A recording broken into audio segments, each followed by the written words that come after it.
if it's important to your church to reach people in 2024, you need to get serious about search engine optimization for your church, because in the end, every person that finds your church on a search engine is someone that can visit your church and someone who can become a part of your church. And in this conversation, we're going to unpack some of the tips and tricks that we've picked up to optimize your church website to reach more people. Let's do this. Well, hey guys, I'm Thomas. And I'm Ian. And today we're talking about essential SEO strategies for churches.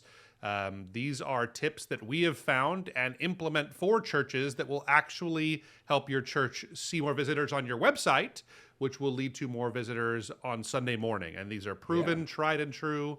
We wanted to get some of these details out here to you.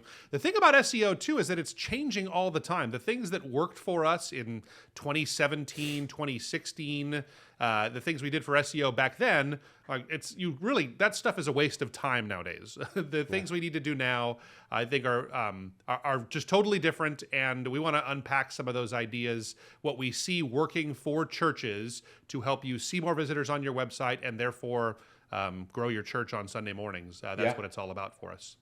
Yeah. And I like, Thomas, that right off the bat, you're emphasizing that SEO is about not just getting more traffic on your website, but then in turn, more traffic into your church. Because I like that not only is that what it really is all about, and at the end of everything that a church should be doing online is to try to engage people. But often I think SEO, because of the technical sounding nature of it, maybe pastors, ministry leaders can forget at the end of the day that's something to help you reach more people. So I like that we're it's something we have to remind ourselves of, right? Because SEO is, it's as funny as it sounds to say, SEO is about souls, right? That's what we're trying to do. We're trying to reach more people. We want to see more people hear the gospel message. You're exactly right. When you're getting into the weeds of site speed optimization and keyword research and things, it's hard to remember that but it's very clear, like the proof is in the pudding. I know for, maybe I can't say for a fact, but I am highly, like 99% confident that there are people that have become part of churches that I have pastored because of the SEO work that we did. And therefore, my faith leads me to believe that there'll be people in heaven because of SEO work, that their relationship started because of SEO work. I remember this is one of my favorite things I would ever hear from people when I was pastoring in Madison, Wisconsin. I remember that I heard this over and over again.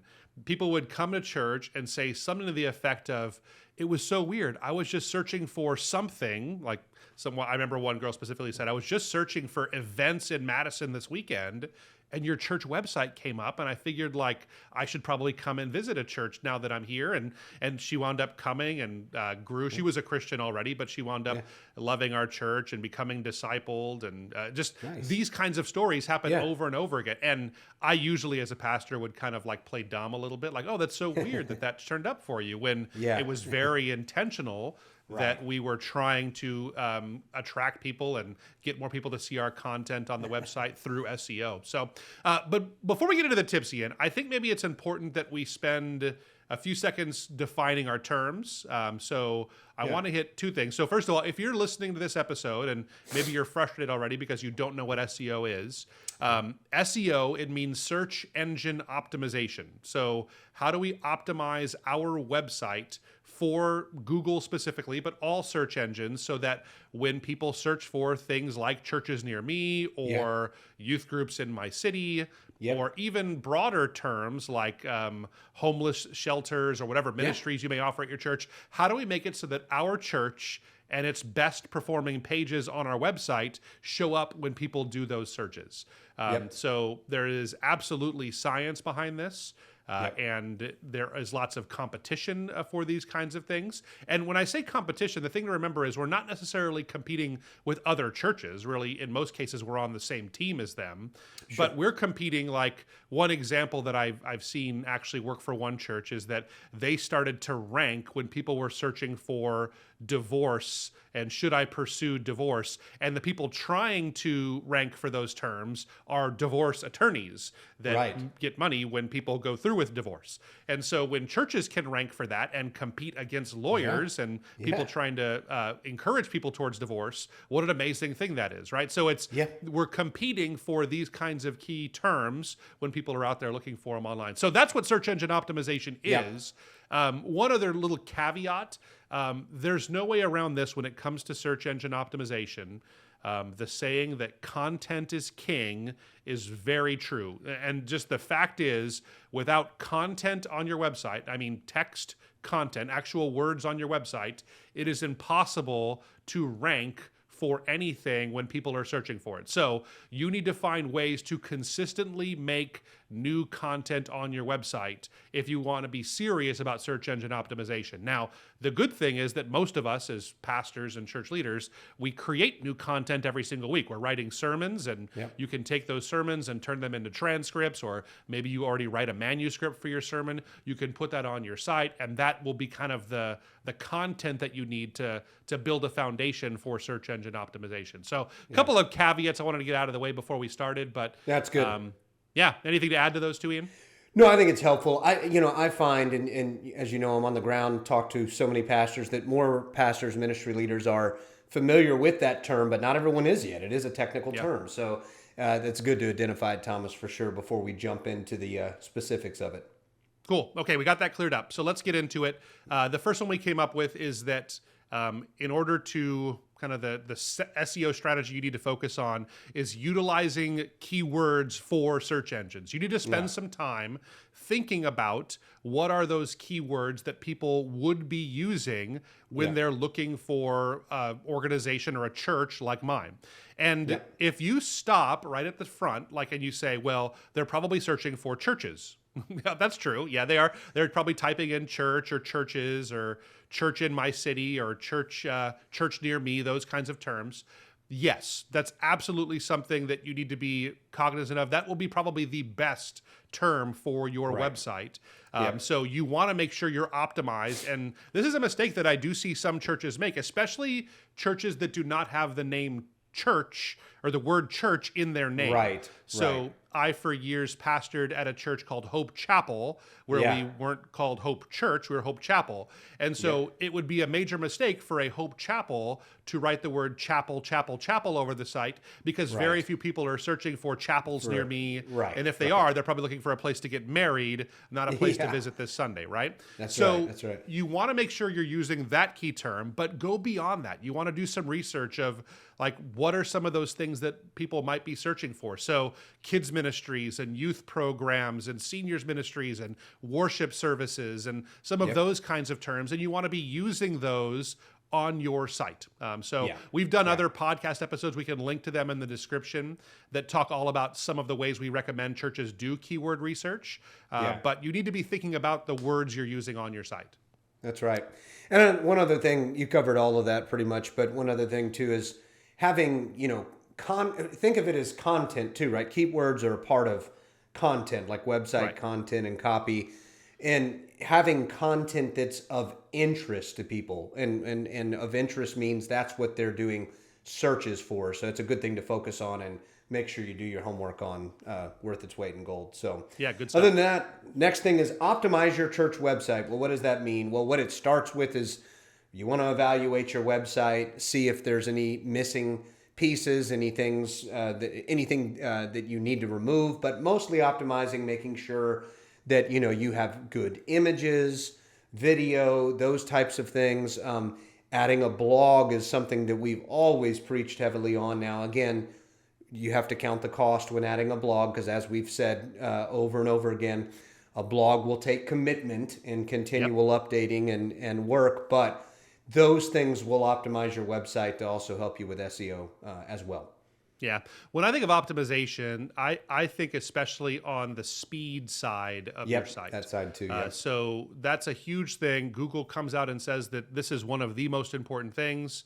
If your site takes 3 or 4 seconds to load versus half a second to load. It's not just that people will get bored and move on. That is true. But also Google tells us they are going to demote your ranking if it takes too long for your stuff to load. And this is something that churches are notorious for, because we do things like we put like our big event slider as the main image on your site. And those big images, we want to make sure they're high resolution and looking good, and they take a long time to load. We do video backgrounds. We do a lot of those kinds of things. And they're all great. Like, well, not the event slider, but the video backgrounds are definitely great. And those can be good, but you just really have to make sure that you have it optimized so that it loads as quickly as you possibly can.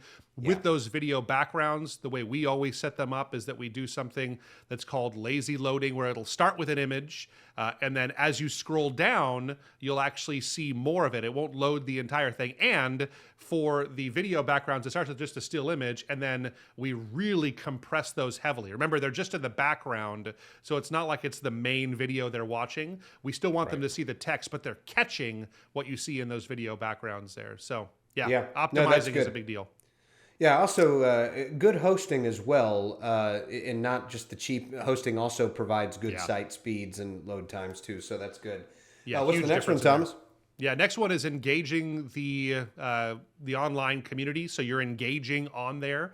So what this probably looks like for most churches is when you post sermons on your site, or if you're posting blog posts, or you're in your social media channels, make it a policy that everybody that comments, that you respond to them, you engage with them, and not just hitting a like button on their comment.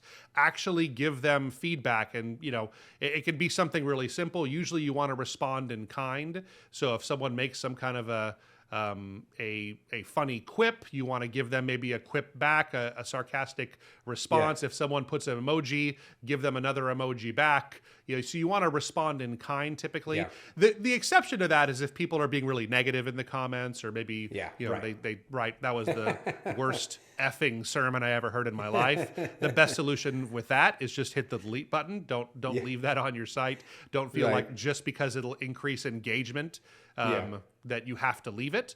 You want to delete those. But just basically, when Google sees lots of comments, whether they be on social channels or on your site itself, and lots of interaction, that's a signal to Google that there is a lot of community that's forming around this organization, and you should start to see some rank increases when you do that. Yeah, it's interesting you say that for a website, because I know you and I, again, we've had church web experience for a very long time. It used to be a thing to have. Now, a blog this is perfect for the example you're using, right? Because people are commenting and you can respond. But it used to be that, and I get this question still, this is why I'm asking this, Thomas, would it be good for a church to have a prayer wall on their website for this kind of engagement? Would that help with SEO? Yeah, absolutely. I think a prayer wall is something that, I think that the challenge with prayer walls is that, like, getting enough critical mass for it to be something that isn't just, hey, one prayer every 9 months gets uploaded on there, right?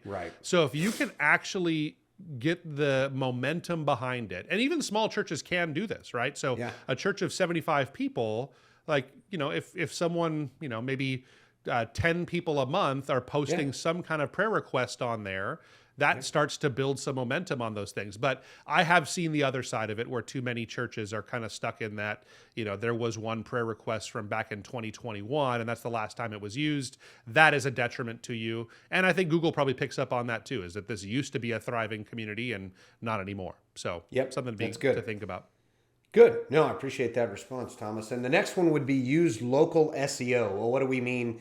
What's the difference between that and what we're talking about? This is kind of what we're referring to in this instance is kind of off-site SEO, meaning it's somewhat tied to your website, but this is doing some SEO work that's not necessarily on your website, right? So there's local directories, there's online directories where Google is looking for a church's name, address, and phone number to be consistent on a monthly basis. And so this takes a little bit of work off of the website is what we're referring to here, right, Thomas? Yeah, I think so. So one of the biggest things is making sure you're in every directory that's available to you.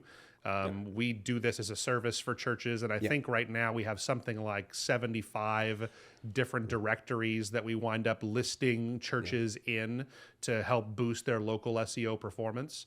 I think another really big part of this, and again, this is also off your site, is getting people to leave reviews on some of those kind of those sites like your, Google reviews is the obvious one, but Facebook and Yelp even for churches. As strange as that sounds, think of this as something that churches, is a way of delivering testimonies in kind of like a 2020s version of that. People can leave their testimonies and tell about what their experience at the church was and how it made them feel. And so getting those actually helps boost your local SEO. Now, to be clear, when we're talking about local SEO, we're talking about those links that are associated with Google Maps when you do a search. So typically on a normal search, whether it be for churches or plumbers or whatever it is, anything that has a local intent where you're not just looking for an answer to a general question, Google will try to pick up on that. So I just got back from a trip to the Big Island, and we looked over and over again for restaurants. And so I would type in something to the effect of breakfast place near me into Google, and sometimes ads would pop up. But then right below that was usually what we call the map pack. So it's like 3 or 4 local restaurants tied to a map that Google thinks are the most important restaurants in my area for me to consider.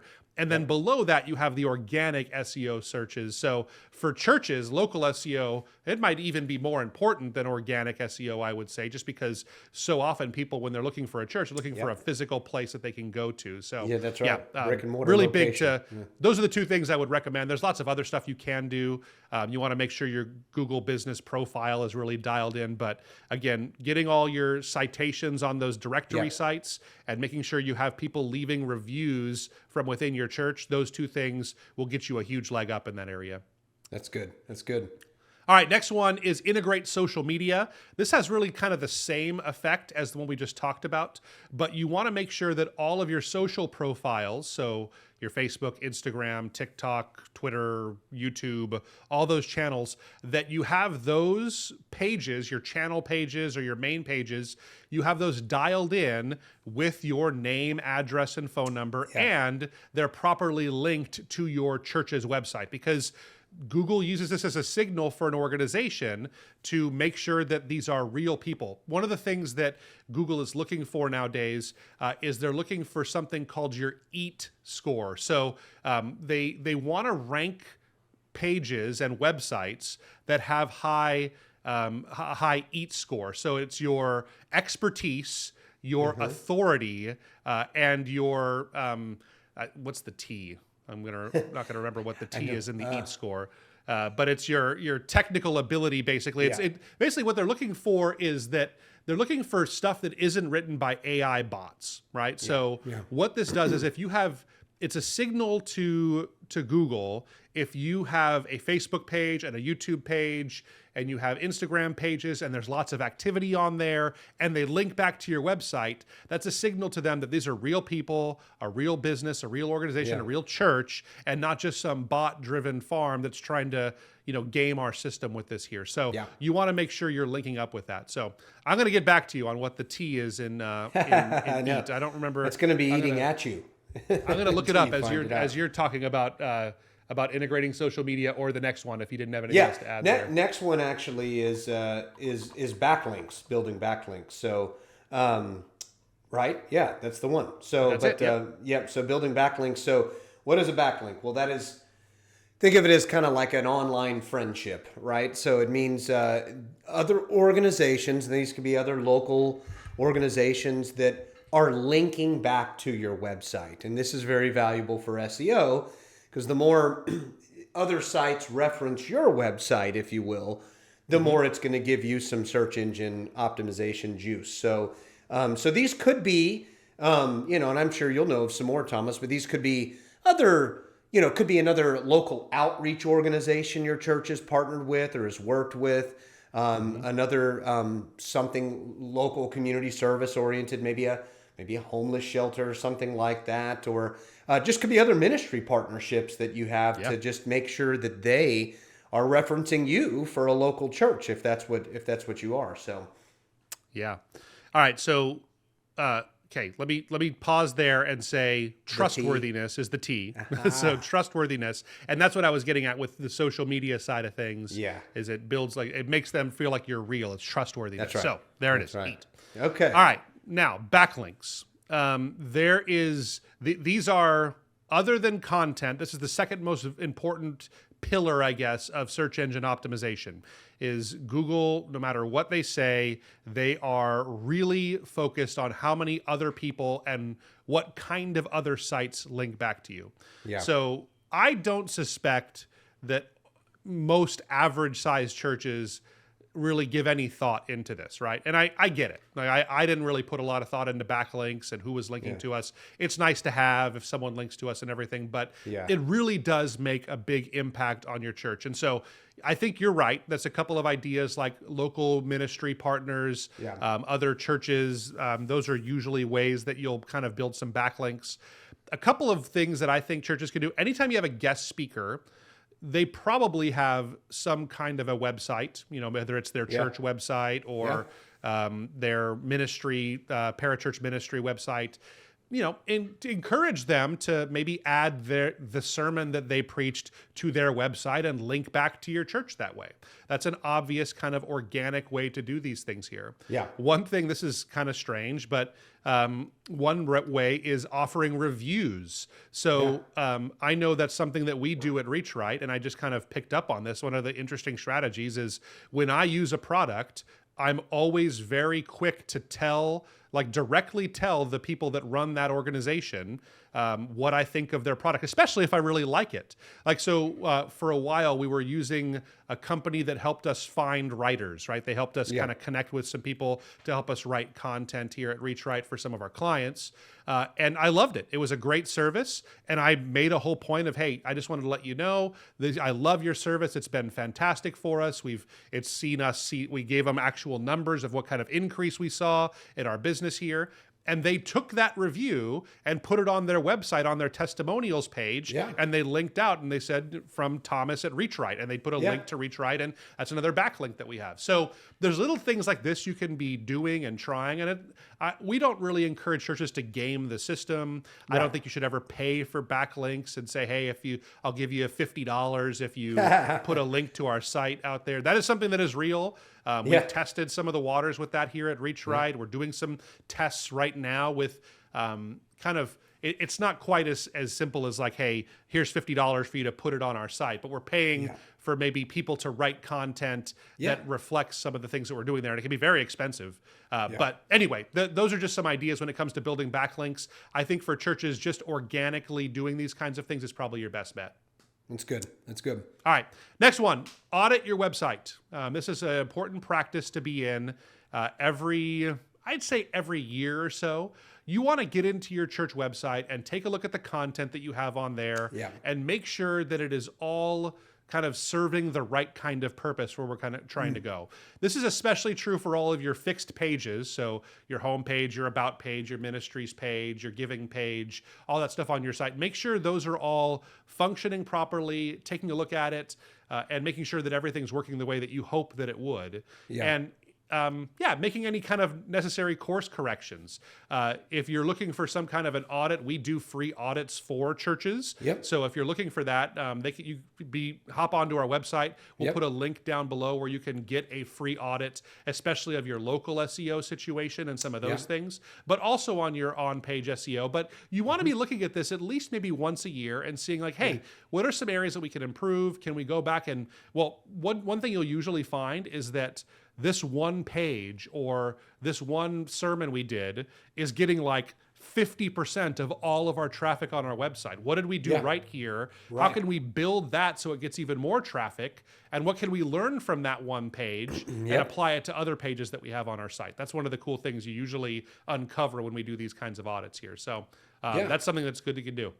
It's just a healthy thing to do too, because I've come across so many people that they just, I ask questions about what they're doing or not doing on their website, and they're like, I don't know, I haven't even looked at it. So it's healthy to obviously just make sure that your site is performing well for you, and also just make sure nothing is wrong. But like you said, see what you're doing well and build on that, but also see what's missing and what you're not doing well, and make sure that you implement that. Because even though you may not be looking at your website, 85% of new visitors will be. For sure. So you want to make sure it's healthy for that. And also, of course, all of that leads to good SEO and being more visible to reach people too. So good. Well, the next one is optimize for mobile. I think you'd think this is a no-brainer by now. I still come across so many websites that are not optimized well for mobile. If you have not done this, you need to do it right away. Most browsing will be happening by way of mobile devices, but this is also important for SEO. Google knows, and other search engines know, if your website is not optimized well for mobile, and they're going to give precedence to the websites that are optimized well for mobile and give them a boost over yours. So making sure, number one, that your website is mobile responsive. That is the term for it, that it's going to respond to any mobile device that it's being brought up on. And then I think in addition to that, there's still, even if you have checked that base, because most themes out there now are mobile responsive, but you still may not be fully optimized for mobile. And, you know, depending on how your navigation is and how things are loading and how they're coming up on a phone, or images missing on a phone compared to being seen on a desktop, and so on and so forth. So healthy thing to do. Yeah, I think speed is the big thing for mobile optimization too. So obviously you want a responsive site that fits on a screen. They don't have to scroll left to right and those things. And you want them to be able to hold their phone vertically and be able to read with just a thumb, basically whatever you want to say. But beyond that, it's just a speed question. The data seems to show that, you know, when people are on not on Wi-Fi connections, but they're on just cellular connections, their data is slower. So getting those images really optimized for the size screen that they're on, so they're not too large. That's what we're talking about typically. So speed plays a big part. That's good. All right. Ninth and final is you want to track and analyze your data. So we recommend that you take a look at two things. I think I'd encourage you primarily towards one. So the first one is Google Analytics. You want to use Google Analytics to kind of see your overall data. But when it comes to search engine optimization, the primary tool we use to measure is going to be Google Search Console. And what this is it's just like, it's a lot like Google Analytics. It's just only traffic that's coming from search engines. So you want to be taking a look at this probably monthly, I would say, and seeing, hey, which pieces of content, again, are performing well, which ones aren't, which ones are losing traffic, you know, and you're going to see all kinds of trends. You're going to notice that, you know, your Christmas message from last year does really good in the month of December. You're going to notice that Easter stuff does good around Easter, but you'll see other things that I find that a lot of times when churches talk about topics that are more controversial, whether they be women in ministry or LGBTQ issues or whatever it would be, that those kinds of sermons will tend to get more traffic, and that people are searching for this kind of content. They're looking for things in that area. So, so you'll want to know this. I think this is important things to do. Not that you would necessarily let that dictate what your preaching calendar looks like. That we're going to preach about whatever's most controversial. Like we're different in that way. But I think it's just helpful for us to know this. Like what are people searching for? And if we realize that half of our people that are visiting our site come because they saw a message that we preached on biblical marriage and what it means in 2024, well, you know, that's going to say something about how we ought to approach things in our new believers class and what we should be talking about here and so that kind of stuff. So there's so much data. I would definitely make sure you got things locked in with Google Search Console. It doesn't cost you anything. Neither does Google Analytics. Really easy to install on most websites. But once you have that all connected there, you'll really be able to start to measure what is working and what isn't when it comes to SEO. So, all that's well said. The only other thing I would add to that too is if you're taking I'm glad we ended with this one, because if you're taking all these other steps to make sure that